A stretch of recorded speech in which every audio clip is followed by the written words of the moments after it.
जय हिंद साथियों, नमस्कार। मैं विकास कुमार स्वागत करता हूं आपके अपने परिवार O2N सरकारी नौकरी पर।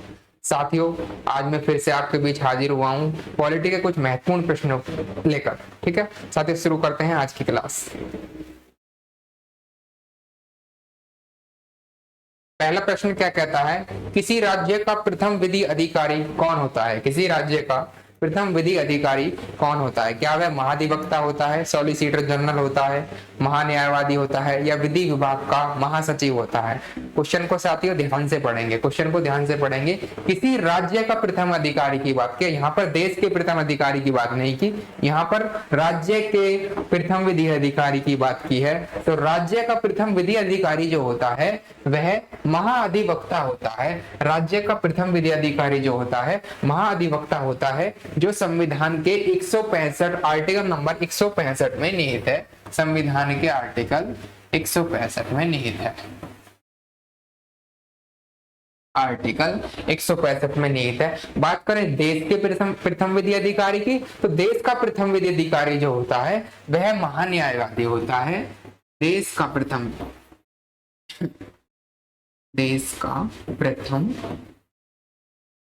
महान्यायवादी, प्रथम विधि अधिकारी,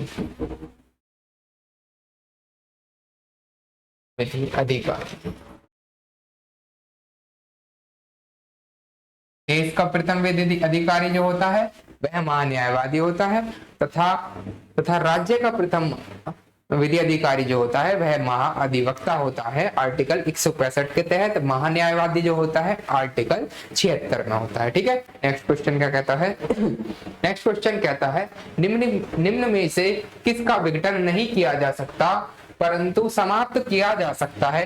किसका विघटन नहीं किया जा सकता परंतु उसे समाप्त किया जा सकता है?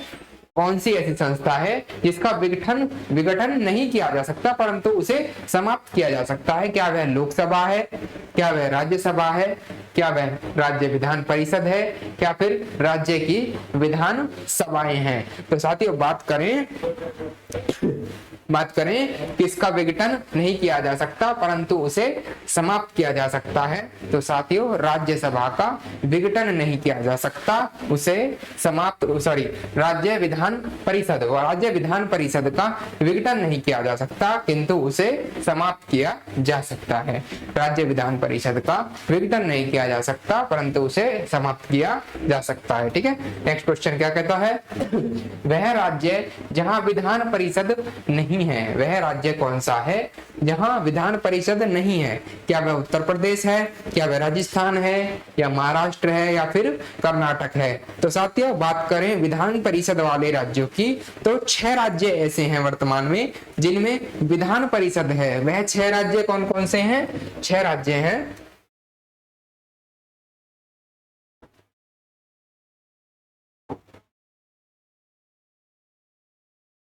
छह राज्य विधान परिषद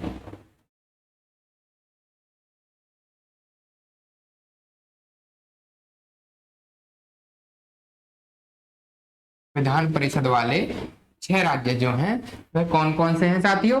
पहला राज्य जो है वह उत्तर प्रदेश,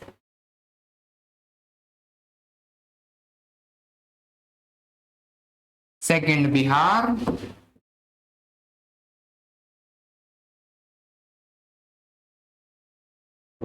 उत्तर प्रदेश बिहार, थर्ड हमारा जो हो गया महाराष्ट्र,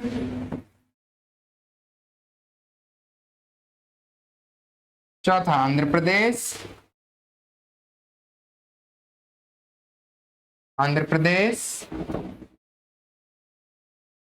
पांचवा कर्नाटक,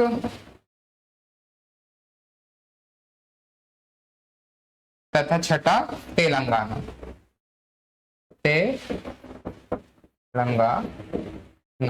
तो साथियों इन 6 राज्यों में विधान परिषद है। 6 राज्यों में विधान परिषद है। इन 6 राज्यों के अलावा किसी राज्य में विधान परिषद नहीं है। तो ऑप्शन में देखते हैं राजस्थान। ऑप्शन में राजस्थान में विधान परिषद नहीं है। बात करें साथियों विधान परिषद की, तो विधान परिषद जो है संविधान के आर्टिकल 169 में निहित है, संविधान के आर्टिकल 169 में निहित है। ठीक है, नेक्स्ट क्वेश्चन क्या कहता है, भारतीय संविधान नागरिकों के लिए आर्थिक न्याय किसके माध्यम से सुनिश्चित करता है? नागरिकों के लिए आर्थिक न्याय किसके माध्यम से सुनिश्चित करता है? क्या वे प्रस्तावना के माध्यम से, मौलिक कर्तव्यों के माध्यम से, मौलिक अधिकारों के माध्यम से, या फिर राज्य के नीति निर्देशक तत्व के माध्यम से? तो साथियों, बात करें भारतीय संविधान नागरिकों के लिए आर्थिक न्याय जो सुनिश्चित करता है वह राज्य के नीति निर्देशक तत्वों के माध्यम से करता है, राज्य के नीति निर्देशक तत्वों के माध्यम से करता है, जिसकी परिभाषा संविधान के आर्टिकल नंबर 38 में दी हुई है। ठीक है, नेक्स्ट क्वेश्चन कहता है, संविधान सभा में यह किसने कहा था, संविधान सभा में यह किसने कहा था कि राज्य के नीति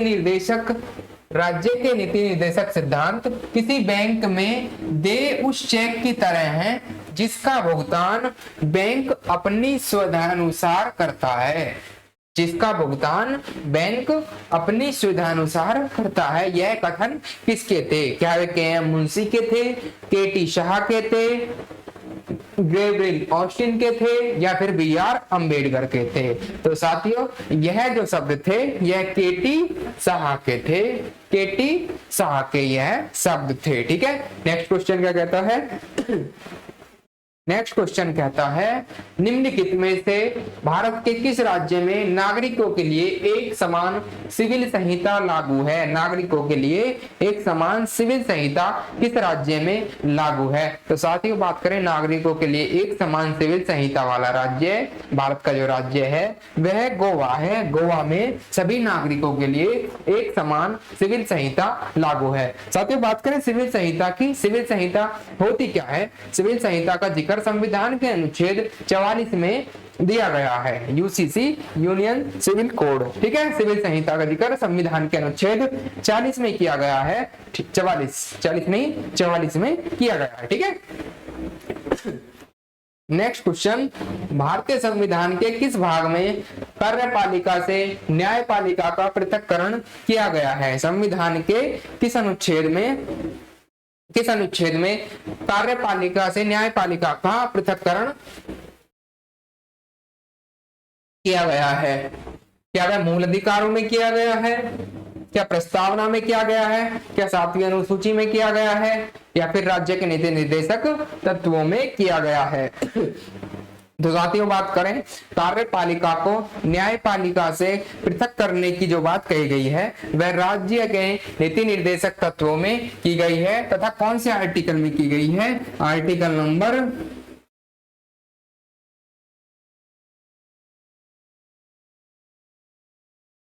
50 यह व्याख्या करता है कि न्यायपालिका कार्यपालिका से पृथक होगी। ठीक है, बात करें मूल अधिकार की, तो मौलिक अधिकार जो हैं अमेरिका के संविधान से लिए गए हैं। प्रस्तावना की, तो प्रस्तावना की शब्दावली क्या है? हम भारत के लोग, we the people of India प्रस्तावना की भाषा है, प्रस्तावना की शब्दावली है। ठीक है, नेक्स्ट क्वेश्चन क्या कहता है, लाल बहादुर शास्त्री कब से कब तक भारत के प्रधानमंत्री पद पर रहे थे? लाल बहादुर शास्त्री भारत के प्रधानमंत्री पद पर कब से कब तक रहे? क्या वे 64 से 66 तक रहे, क्या 66 से 67 तक रहे, क्या वे 66 से 73 तक रहे, क्या 77 से 79 तक रहे, या फिर 80 से 84 तक रहे? तो साथियों, बात करें लाल बहादुर शास्त्री की, जो भारत के दूसरे प्रधानमंत्री थे, लगभग 18 महीनों तक इन्होंने शासन किया था, लगभग 18 महीनों तक भारत के प्रधानमंत्री के तौर पर रहे। इसके बाद इनकी मृत्यु हो गई थी और ये 1964 से लेकर 1966 तक भारत के प्रधानमंत्री रहे। इसके बाद इनकी मृत्यु के बाद गुलजारी लाल नंदा को भारत का कार्यवाहक प्रधानमंत्री नियुक्त किया गया था। ठीक है, नेक्स्ट क्वेश्चन, अगला क्वेश्चन कहता है, राष्ट्रपति की मृत्यु के कारण उत्पन्न हुई आकस्मिक रिक्तता के दौरान राष्ट्रपति के रूप में कौन कार्य करता है। अर्थात क्या कहता है क्वेश्चन ये कह रहा है यदि राष्ट्रपति की पद पर रहते हुए उनकी मृत्यु हो जाती है तो उस वक्त उस समय राष्ट्रपति के तौर पर कौन कार्य करेगा, कौन उनका पद ग्रहण करेगा। ठीक है, तो साथियों राष्ट्रपति की यदि पद पर रहते हुए मृत्यु हो जाती है तो उनका स्थान जो लेगा वह भारत का उपराष्ट्रपति लेगा। ठीक है, भारत का उपराष्ट्रपति लेगा। ठीक है, अगला क्वेश्चन क्या कहता है, रामनाथ कोविंद ने 25 जुलाई 2017 को भारत के राष्ट्रपति के रूप में पद ग्रहण किया था, उनका क्रम क्या है, उनका क्रम क्या है। तो साथियों बात करें रामनाथ कोविंद की जो वर्तमान में भारत के राष्ट्रपति हैं, तो इनका क्रम जो है वह 14वें क्रम के राष्ट्रपति हैं। ठीक है, 14वें क्रम के राष्ट्रपति हैं। ठीक है, अगला क्वेश्चन क्या कहता है, निम्नलिखित में से किसे महाभियोग की प्रक्रिया द्वारा हटाया जा सकता है, किसे महाभियोग की प्रक्रिया द्वारा हटाया जा सकता है। क्या भारत के मुख्यमंत्री को, भारत के राज्यपाल को, भारत के प्रधानमंत्री को या फिर भारत के राष्ट्रपति को। तो साथियों यह क्वेश्चन कई बार क्लास में आ चुका है, अब तो आसानी से आप इसका जवाब दे सकते हैं। भारत के राष्ट्रपति को महाभियोग प्रक्रिया द्वारा हटाया जाता है तथा इनके महाभियोग की प्रक्रिया जो है आर्टिकल 61 में है। इनके महाभियोग की प्रक्रिया आर्टिकल 61 में है। ठीक है, अगला क्वेश्चन क्या कहता है, राष्ट्रपति अपने पद से त्याग पत्र देना चाहे तो वह किसे देगा। यदि राष्ट्रपति अपने पद से त्याग पत्र देना चाहे तो वह किसको देंगे। ठीक है साथियों, तो राष्ट्रपति अपने पद से जो त्याग पत्र देते हैं वह उपराष्ट्रपति को देते हैं तथा उपराष्ट्रपति अपने पद से त्याग पत्र जो है वह राष्ट्रपति को देते हैं। यह एक साइकिल की तरह काम करता है। तो राष्ट्रपति अपने पद से त्याग पत्र देते हो किसे देंगे, उपराष्ट्रपति को, उपराष्ट्रपति को, तथा उपराष्ट्रपति राष्ट्रपति को देते हैं। ठीक है, अगला क्वेश्चन क्या कहता है, भारत में सबसे बड़ा कानूनी अधिकारी किसे माना जाता है। भारत में सबसे बड़ा कानूनी अधिकारी किसे माना जाता है। तो साथियों भारत में सबसे बड़ा कानूनी अधिकारी जो है भारत के महान्यायवादी को माना जाता है, जो संविधान के अनुच्छेद 76 में निहित है। इसे प्रथम विधि अधिकारी या फिर भारत का सबसे बड़ा कानूनी अधिकारी माना जाता है। ठीक है, अगला क्वेश्चन, नेक्स्ट क्वेश्चन कहता है, भारतीय संसद के दोनों सदनों की संयुक्त बैठक को कौन आहूत करता है। संसद के दोनों सदनों की संयुक्त बैठक को संविधान के अनुच्छेद 108 के तहत राष्ट्रपति आहूत करते हैं तथा लोकसभा के अध्यक्ष जो होते हैं वह इसकी अध्यक्षता करते हैं। तो इस प्रश्न का सही उत्तर होगा भारत के राष्ट्रपति संविधान के अनुच्छेद 108 के तहत संयुक्त बैठक आहूत करते हैं। ठीक है, अगला क्वेश्चन कहता है, भारत में उपराष्ट्रपति निर्वाचित होता है अर्थात कौन कौन इनके चुनाव में भाग लेते हैं, इनके निर्वाचन प्रक्रिया में भाग लेते हैं। तो साथियों बात करें कौन होते हैं, क्या वे संसद और राज्य विधानसभाओं के सदस्यों द्वारा होता है, संसद के निर्वाचित सदस्यों द्वारा होता है, राज्यसभा के सदस्यों द्वारा या फिर संसद के सभी सदस्यों द्वारा। तो साथियों उपराष्ट्रपति जो निर्वाचित होते हैं वह संसद के सदस्यों द्वारा, संसद के सभी सदस्यों द्वारा निर्वाचित किए जाते हैं। ठीक है, अगला क्वेश्चन क्या कहता है, स्वतंत्रता के बाद भारत के पहले उप प्रधानमंत्री कौन हुए। क्या वह चरण सिंह थे, क्या मोरारजी देसाई थे, जगजीवन राम थे या फिर सरदार वल्लभ भाई पटेल थे। ठीक है, तो इस प्रश्न का सही उत्तर जो होगा भारत के पहले उप प्रधानमंत्री जो थे सरदार वल्लभ भाई पटेल थे। सरदार वल्लभ भाई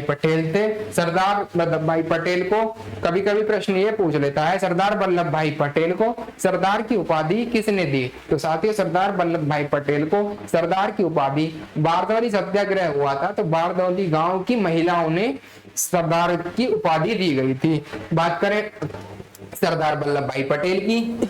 तो सरदार वल्लभ भाई पटेल की भारत में सबसे ऊंची प्रतिमा जो है 182 मीटर की प्रतिमा है, जो गुजरात में स्थित है, वह सरदार वल्लभ भाई पटेल की है, जिसे स्टैचू ऑफ यूनिटी, एकता का प्रतीक भी कहा जाता है। ठीक है, तो भारत के पहले उप प्रधानमंत्री जो थे वह सरदार वल्लभ भाई पटेल थे। अगला क्वेश्चन क्या कहता है?